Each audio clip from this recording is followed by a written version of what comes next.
सुप्रभात देवियों और सज्जनों, मैं कर्नल सोफिया कुरैशी और मेरे साथ विंग कमांडर व्योमिका सिंह आज आपको 6 से 7 मई 2025 की रात 1:05 से 1:30 बजे के बीच भारतीय सशस्त्र बलों द्वारा अंजाम दिए गए ऑपरेशन सिंदूर के बारे में जानकारी देंगे।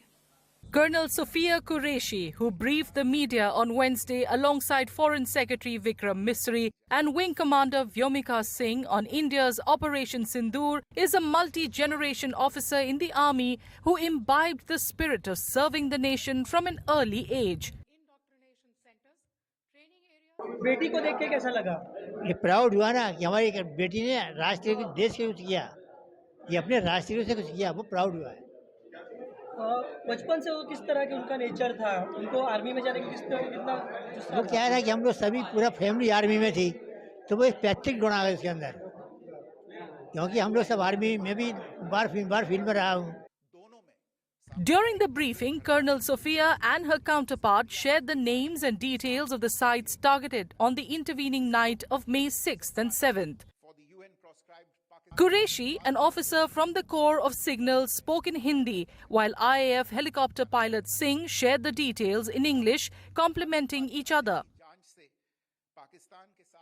In a panel discussion hosted in 2017, Qureshi spoke about her journey into the armed forces and what inspired her to don the olive green uniform. हमारी बेटी ने जो हमारे देश के लिए, हिंदुस्तान के लिए किया है, उससे हमें बहुत खुशी है और इसी तरह से आगे बढ़ना चाहिए और भी लोग अपनी बेटियों को इसी तरह भेजें और पढ़ा लिखा के उनको ताकि काबिल बने तो वो कुछ अफसर बन सके और जो हमारे देश के लिए कुछ कर सके। हर घर से एक बेटी और एक बेटा जाना चाहिए। जब टीवी देखा था मुझे बिलीव ही नहीं हुआ, मैंने बोला अरे ये तो मेरी बहन है। और जब वो मैसेज उनका सुना, जिस तरह से उन्होंने पाकिस्तानियों के हमारे इंडियन फोर्सेस ने निस्तु नाबूद किया है, ऐसा लगा कि अब हिसाब पूरा हुआ है और छाती छल से फूल गई। ये ऐसा मोमेंट है कि फौजी जिस चीज़ का मोमेंट करता है कि भाई देश के लिए कुर्बान होने का जज्बा, और ऐसा मौका मिले कि भाई देश के लिए दुश्मनों को मिटा देने का मौका मिला है, इससे बड़ा कोई मोमेंट फौजी के लिए होता ही नहीं। A 4G kid, Sophia grew up in an army environment, something she highlighted in the 2017 panel discussion. जब वो छोटी थी तो उनकी दादी जो है कहानी सुनाती थी। हम लोग भी कि भाई दादा तुम्हारे आर्मी में थे, इसमें क्या होता है, कैसे क्या होता है, सब बताती थी। जब छोटी थी वो तो दोनों बहनें लेकर रिवाल्वर खेलती थी, लो ठाए ठाए मार दिया, मैं तो लो मर गई, और ऐसे खेलती थी। फिर जब वो बड़ी हो गई, पढ़ाई लिखाई किया, वो करने के बाद में देखा कि लेडीज की भर्ती हो रही, तो PhD छोड़ने के बाद 1 साल बाकी था उसका, तो छोड़ कर उसमें आर्मी जाने के लिए बोला, हमने इजाज़त दे दी। She studied in the Department of Biochemistry at Sayaji Rao University in Vadodara, Gujarat, before joining the Officers Training Academy at a time when the Kargil War was underway.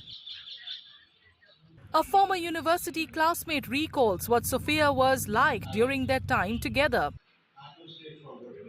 Science faculty में हम साथ में 1995 से 97 की batch में biochemistry department में रहे हैं और तभी उनका स्वभाव एकदम मिलनसार था और एकदम डाउन टू अर्थ थी। तभी हमको ज़रा भी ऐसा महसूस नहीं हुआ कि वो आर्मी ज्वाइन करेगी। आज आर्मी ज्वाइन करके कितना गर्व फील कर रहे हैं? वो जैसे ही आर्मी ज्वाइन की, उसने आर्मी को ज्वाइन किया, तभी से हमको लगा था कि ये कुछ ना कुछ बड़ा काम करेगी देश के लिए। और जिस तरह से उन्होंने प्रगति की है और जिस तरह से उन्होंने अलग अलग ऑपरेशंस में हिस्सा लेके लीड करके अलग अलग ऑपरेशंस पार किए हैं, उससे हमें बहुत ही गर्व महसूस होता है। The officer also led an army training contingent during a multinational field training exercise in 2016. In a post on X on Women's Day, the Ministry of Defence highlighted Qureshi's achievements following her induction into the army.